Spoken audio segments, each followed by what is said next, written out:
ആരാമകൽപവൃക്ഷാണാം വിരാമസകലാപദാം അഭിരാമത്രിലോകാനാം രാമ ശ്രീമാൻ സനഃപ്രഭു.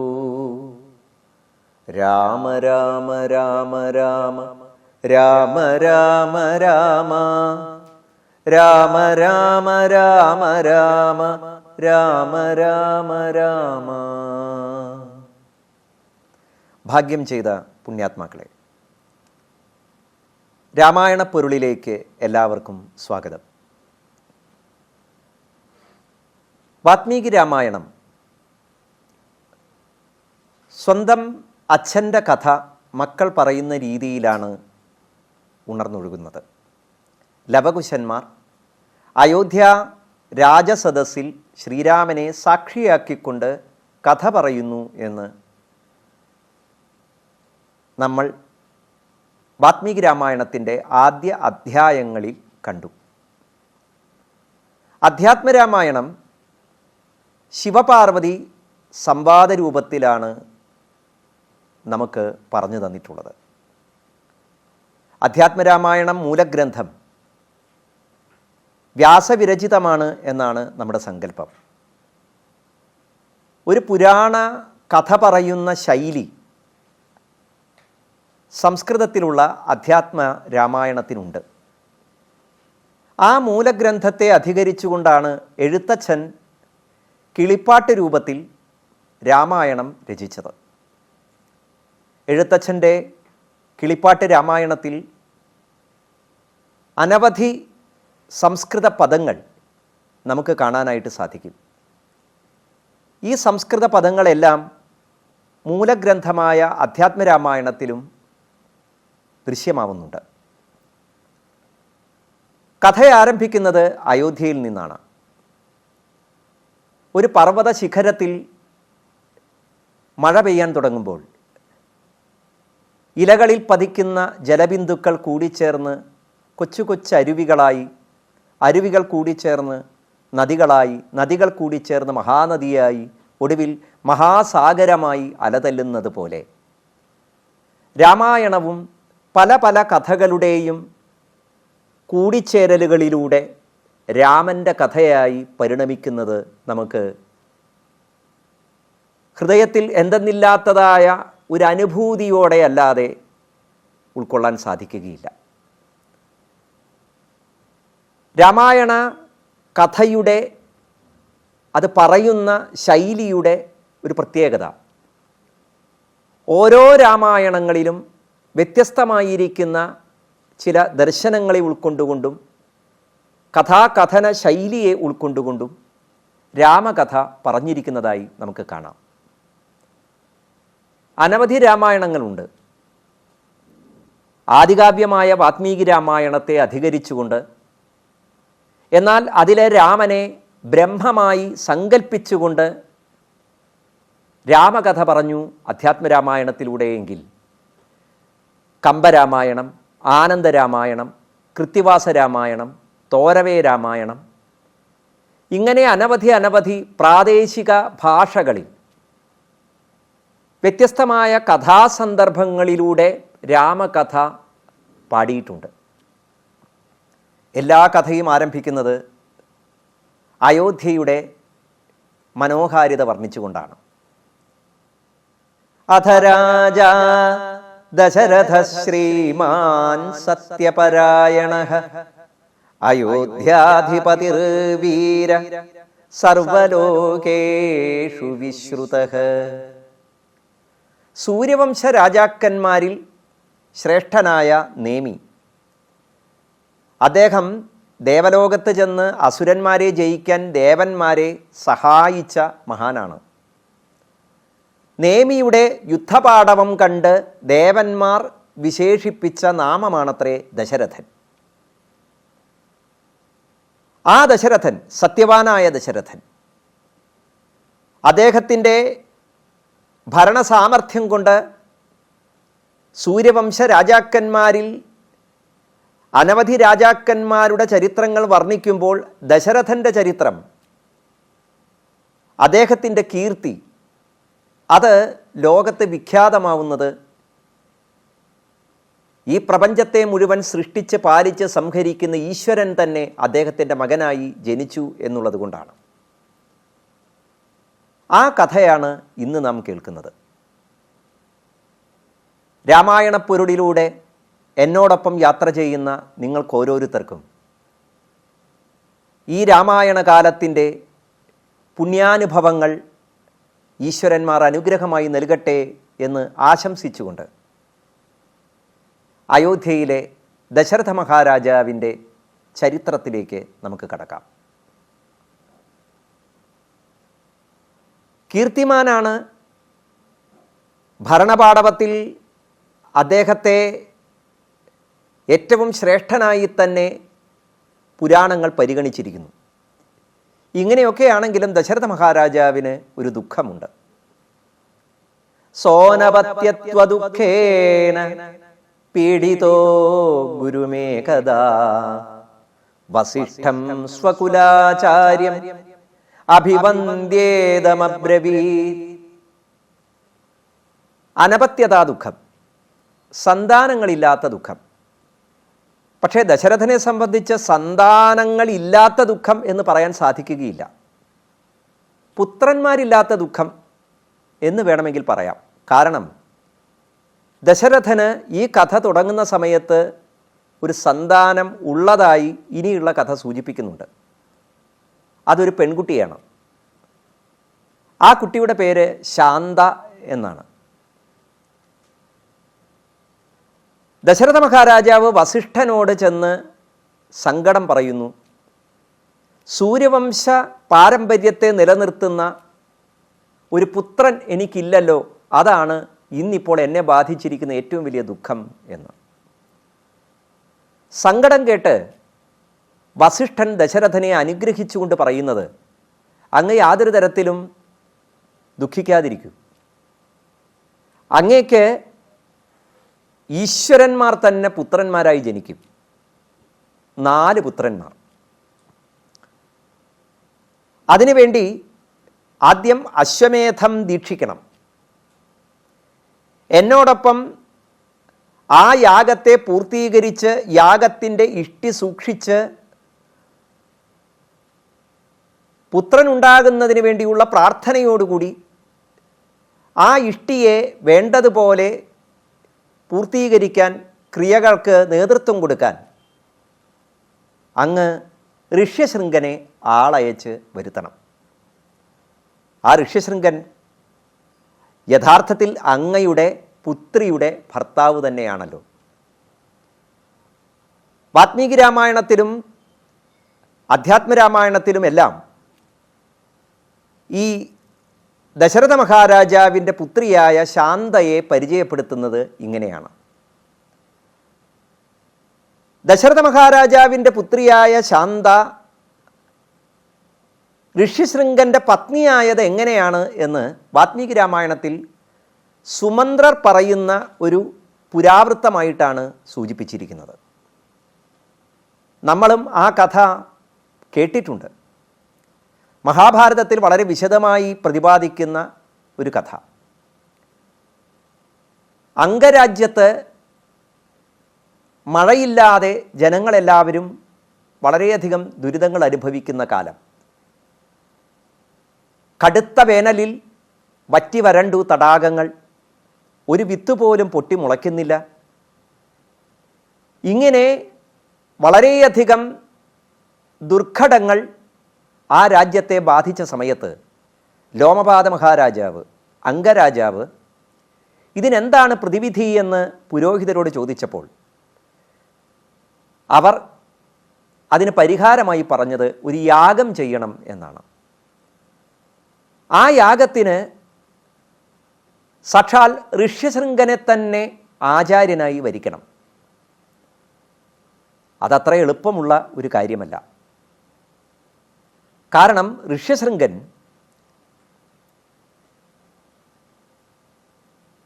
മനുഷ്യവാസമില്ലാത്ത കൊടുങ്കാട്ടിലാണ് വസിക്കുന്നത്. അദ്ദേഹം ഇന്നേ വരെ അദ്ദേഹത്തിൻ്റെ അച്ഛനെ അല്ലാതെ മറ്റൊരു മനുഷ്യനെ കണ്ടിട്ടില്ല എന്ന് വിശേഷിപ്പിക്കുന്നു. അങ്ങനെയുള്ള ആ ഋഷ്യശൃംഗനെ അംഗരാജ്യത്തേക്ക് കൊണ്ടുവരിക അത്ര എളുപ്പമുള്ള കാര്യമല്ല.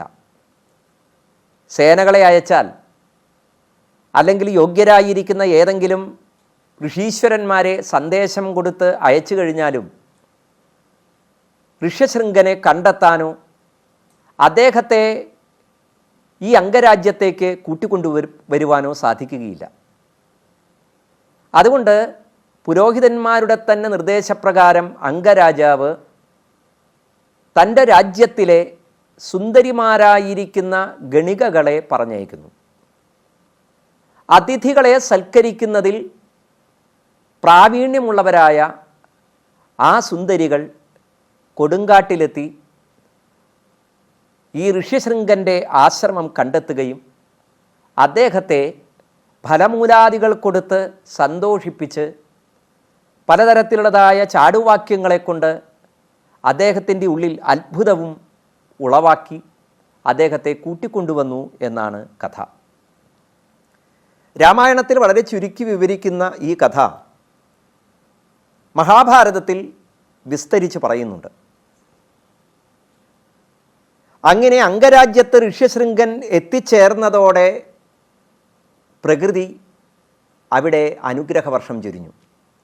അത്രയും കാലം മഴയില്ലാതെ വരണ്ടുണങ്ങിയതായ ആ ഭൂപ്രദേശം മഴയാൽ സമൃദ്ധമായി.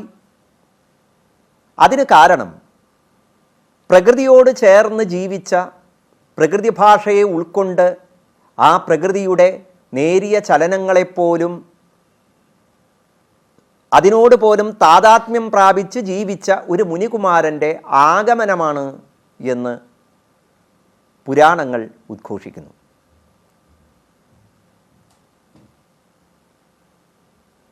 ആത്മസ്വരൂപമായി ചുറ്റുമുള്ളതായ പ്രപഞ്ചത്തെ അനുഭവിക്കാൻ കഴിയുന്ന ഋഷീശ്വരന്മാർ എവിടെ എത്തുന്നുവോ അവിടെ പ്രകൃതി അനുഗ്രഹവർഷം ചൊരിയുന്നു എന്നത് ഒരു ദർശനമായി അനവധി പുരാണ കഥകളായി നമുക്ക് കാണാനായിട്ട് സാധിക്കും.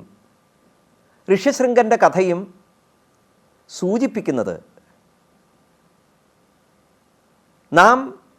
നമുക്ക് ചുറ്റും കാണുന്ന പ്രകൃതിയെ നമ്മുടെ തന്നെ അംശമായി അനുഭവവേദ്യമാക്കത്തക്ക വിധം നിരീക്ഷിച്ചു കഴിഞ്ഞാൽ, അതിനോട് താതാത്മ്യം പ്രാപിച്ചു കഴിഞ്ഞാൽ യഥാർത്ഥത്തിൽ ഈ പ്രകൃതിയിലുള്ളതെല്ലാം തന്നെ ഈശ്വരീയമായിരിക്കുന്ന അനുഗ്രഹ സന്ദേശങ്ങളാണ് എന്ന് മനസ്സിലാക്കാം.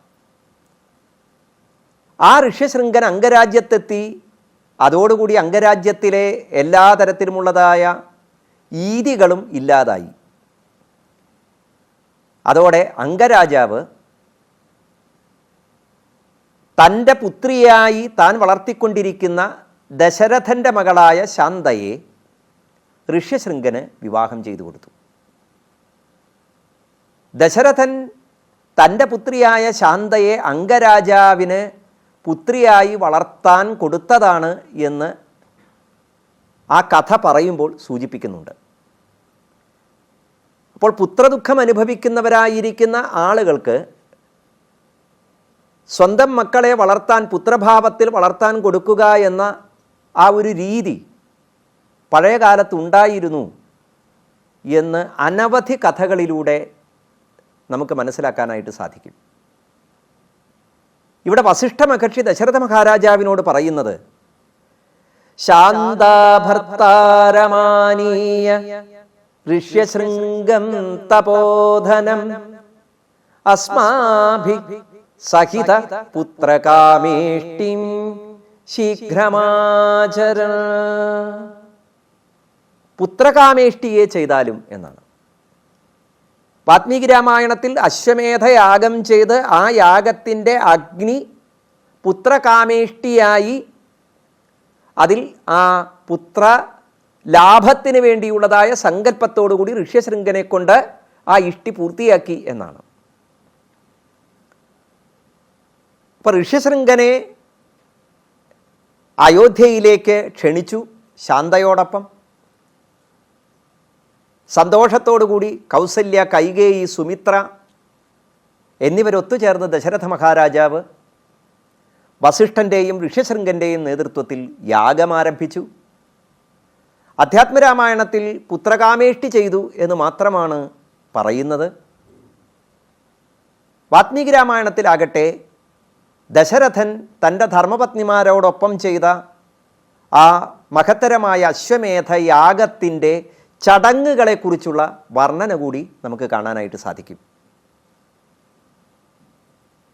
യാഗത്തിൻ്റെ ഒടുവിൽ ഇഷ്ടി പൂർത്തിയായ സമയത്ത് ആ അഗ്നിയിൽ നിന്നും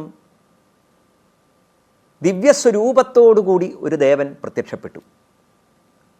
അദ്ദേഹം കയ്യിൽ പായസപാത്രവുമായിട്ടാണ് ദശരഥ മഹാരാജാവിൻ്റെ മുന്നിൽ പുഞ്ചിരി തൂകി പറഞ്ഞത്, ഈ പായസം ദേവന്മാരാൽ നിർമ്മിതമാണ്.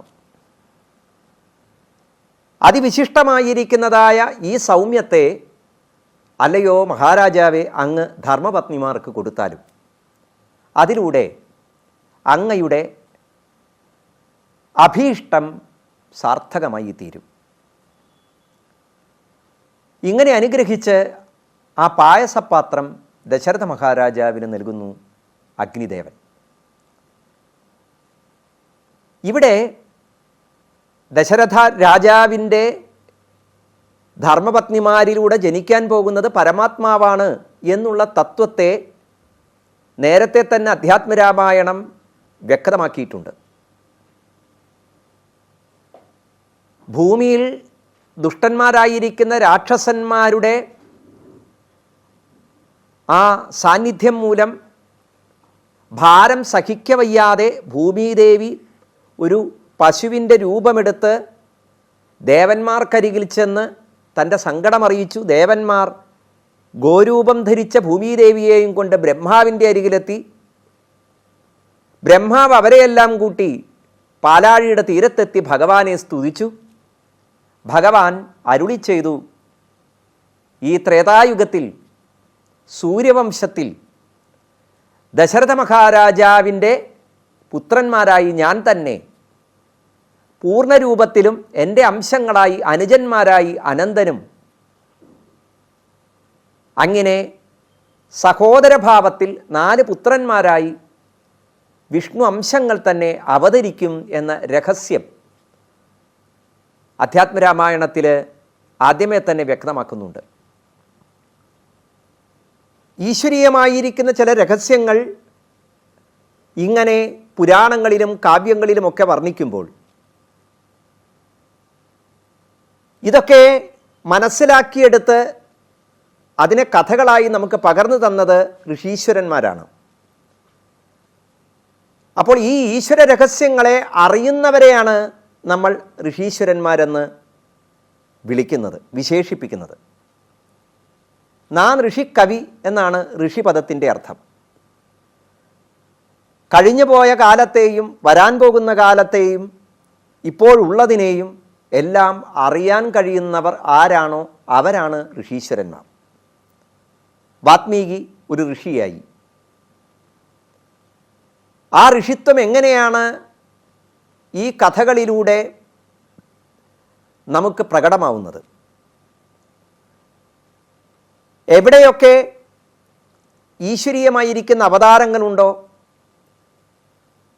അവതാര കർമ്മങ്ങളുണ്ടോ, അതിനെയൊക്കെ വേണ്ടതുപോലെ മനസ്സിലാക്കി അത് കഥകളായി ലോകത്തിന് പകർന്നു കൊടുക്കുന്ന രംഗങ്ങളിലൂടെയാണ് പലപ്പോഴും പുരാണങ്ങളിലും രാമായണാദി കാവ്യങ്ങളിലും ഒക്കെ ഋഷീശ്വരന്മാർ പ്രത്യക്ഷപ്പെടുന്നത്.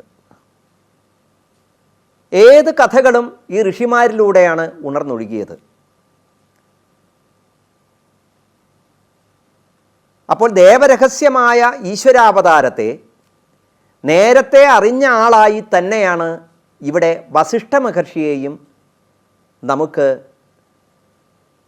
കവി വരച്ചു കാണിച്ചു തരുന്നത്. അതുകൊണ്ടാണ് സന്താന ദുഃഖത്തെക്കുറിച്ച് ദശരഥൻ വിലപിച്ചപ്പോൾ തന്നെ വസിഷ്ഠ മഹർഷി അങ്ങേക്ക് 4 പുത്രന്മാരായി ഈശ്വരൻ തന്നെ അവതരിക്കും എന്നുള്ള ആ വരാൻ പോകുന്ന കാര്യത്തെ സൂചിപ്പിച്ചുകൊണ്ട് അതിനായി യാഗം ആരംഭിക്കണമെന്നും ആ യാഗത്തിലേക്ക് ഋഷ്യശൃംഖനെ കൂട്ടിക്കൊണ്ടുവരണമെന്നും ആ ഋഷ്യശൃംഖനാകട്ടെ അങ്ങയുടെ പുത്രിയായ ലോമപാദ രാജാവിന് പുത്രീഭാവത്തിൽ വളർത്താൻ കൊടുത്തവളായ ശാന്ത തന്നെയാണല്ലോ എന്നും സൂചിപ്പിച്ച് മഹത്തരമായിരിക്കുന്ന ഈ യാഗത്തിൻ്റെ ആവിർഭാവത്തെ, ആ യാഗത്തിൻ്റെ ആരംഭത്തെ നമുക്ക് സൂചിപ്പിക്കുന്നത്, കാണിച്ചു തരുന്നത്.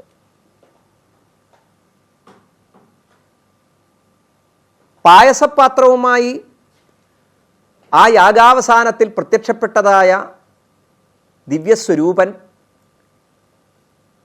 അങ്ങയുടെ അഭീഷ്ടങ്ങളെല്ലാം പൂർത്തിയാവട്ടെ എന്ന് അനുഗ്രഹിച്ചുകൊണ്ട് ആ പായസം നൽകി അഗ്നിയിലേക്ക് വിലയിച്ചു. ദശരഥ മഹാരാജാവ് ഇതുവരെ താൻ ചെയ്തതായ ആ യാഗകർമ്മങ്ങളെല്ലാം സാർത്ഥകമായല്ലോ എന്ന ആനന്ദത്തോടുകൂടി അന്തഃപുരത്തിലേക്കെത്തി തൻ്റെ ധർമ്മപത്നിമാരെ വിളിച്ച് അവർക്ക് ഈ പായസം പകർന്നു കൊടുക്കുന്നു. ഈ രംഗം ഈശ്വരൻ്റെ 4 ഭാഗങ്ങളായി മഹാവിഷ്ണു തൻ്റെ അംശത്തെ തന്നെ 4 ഭാഗമായി ദശരഥ പുത്രഭാവത്തിൽ അവതരിക്കും എന്ന് പറഞ്ഞ ആ വാക്കിൻ്റെ അന്തരാർത്ഥത്തെ നമുക്ക് വ്യക്തമാക്കുന്ന രീതിയിലാണ് ഈ പായസദാനത്തിൻ്റെ കഥയും രാമായണത്തിൽ വിശദമാക്കുന്നത്. ആ കഥ രാമാവതാര ചരിത്രം, ഈശ്വരൻ ഭൂമിയിലേക്ക് സൂര്യവംശത്തിലെ ഒരു രാജകുമാരനായി അവതരിച്ച ചരിത്രം നമുക്ക് അടുത്ത അധ്യായത്തിൽ കേൾക്കാം. എല്ലാവർക്കും നമസ്കാരം. രാമ രാമ രാമ രാമ രാമ രാമ രാമ രാമ രാമ രാമ രാമ രാമ രാമ രാമ